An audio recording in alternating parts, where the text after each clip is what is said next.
to 5 Minutes of Finney. Tonight I'm doing a whiskey review on the newly released Roe & Co. from Diageo. I was at the launch at the Powers building, which is an insanely stunning industrial building. Hopefully when they do the renovation of it to build the distillery, they could leave me or build me my own apartment and I could just live there with the whiskey, because that would be really, really great. So I find it kind of interesting that I think about 2 years ago, Diageo decided they did not want anything to do with Irish whiskey. They owned Bushmills and they decided to trade Bushmills with Don Julio from Resurrecting. So they said, okay, we're going to give you Bushmills to you and you give us Don Julio. So now Bushmills is owned by Jose Cuervo. So, okay. So now all of a sudden they're like, oh wow, we would really like to contribute to the growth of Irish whiskey and, get really far into it and be part of the whole thing. And so now they're making their own whiskey, or not making it yet because they've got a blend here. And obviously they're not still distilling yet. That won't happen to start apparently until 2019 is what they're hoping. But I do find it quite interesting because they wanted all out of Irish whiskey completely. Now they're back into it. Yeah, so I'm assuming this blend is from Bushmills and that they kept some stock behind in the deal. Sure, it could be Cooley or maybe Middleton, but I highly doubt it. Just thinking of how that went. But anyhow, so I have a small sample that a friend who had a bottle gave to me. I did try it at the launch, but I was hoping they would send me a bottle to try as well. But who knows if they will after this review? We'll see. Who knows?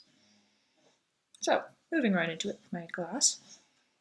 Well, this glass I got from the launch. It says Roe & Co. on the inside, and I thought it was kind of cool, so I might have yanked it. The nose is quite light. You get a bit of vanilla, maybe a bit of marshmallow.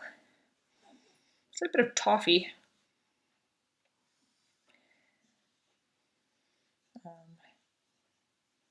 It's not a huge bit to it, but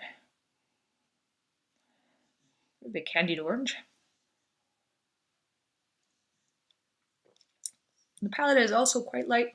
It's got a creaminess to it. Vanilla again. Maybe a bit of burnt caramel there. I'm getting maybe a bit of peach and some honey.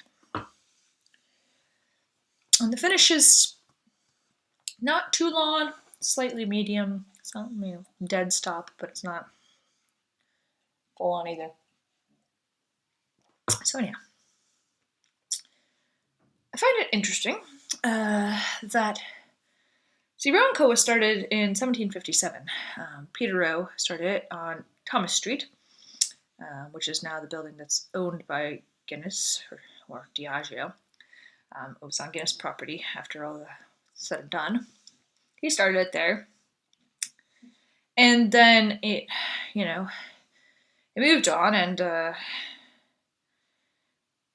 another distillery was set up on Pimlico Street, which then George Roe ended up owning all of it, and that's when it started being called George Roe or George Roe & Co. or Geo, and it got quite large, and all of it was known as kind of Roe in the area because it was Thomas Street, and it got larger and whatever, and it was quite popular and quite big. And 2 years post, the Roe distillery opening, Guinness opened by Arthur Guinness, and you would think that neighbors would get along quite well with each other, but apparently Guinness wasn't as fond of the Roes as you would expect, and the Guinness family often thought of, they loved their stout, and they thought their stout was considered the nurse of the people, but they considered the Roe whiskey the curse of the people.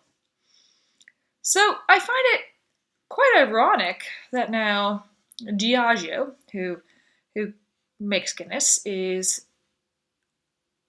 starting a brand to honor George Rowe.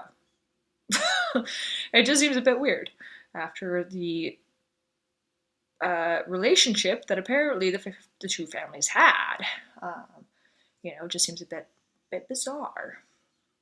I do understand that obviously the buildings that they're using or trying to use on the property to make the distillery were owned by the Rose, and maybe that's why they want to do it. But just the whole thing seems kind of funny or ironic, in my opinion. Yeah.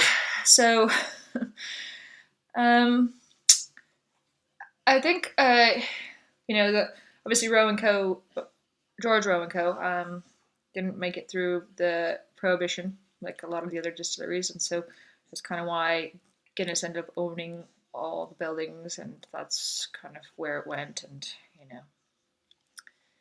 But so here you have this whiskey, and the main reason we're here.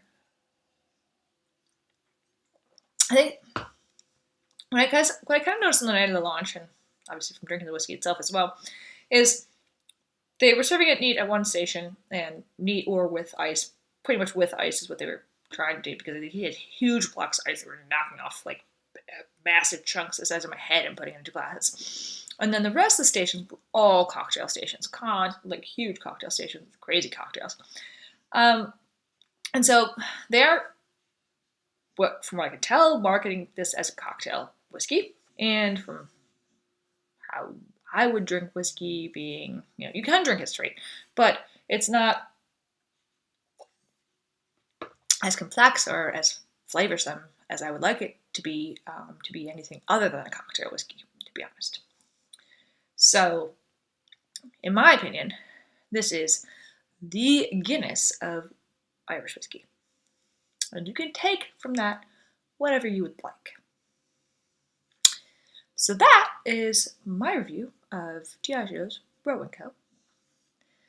Please like, share, subscribe, comment, and tell me what you think, what you'd like to see. And that's it. Cheers, up.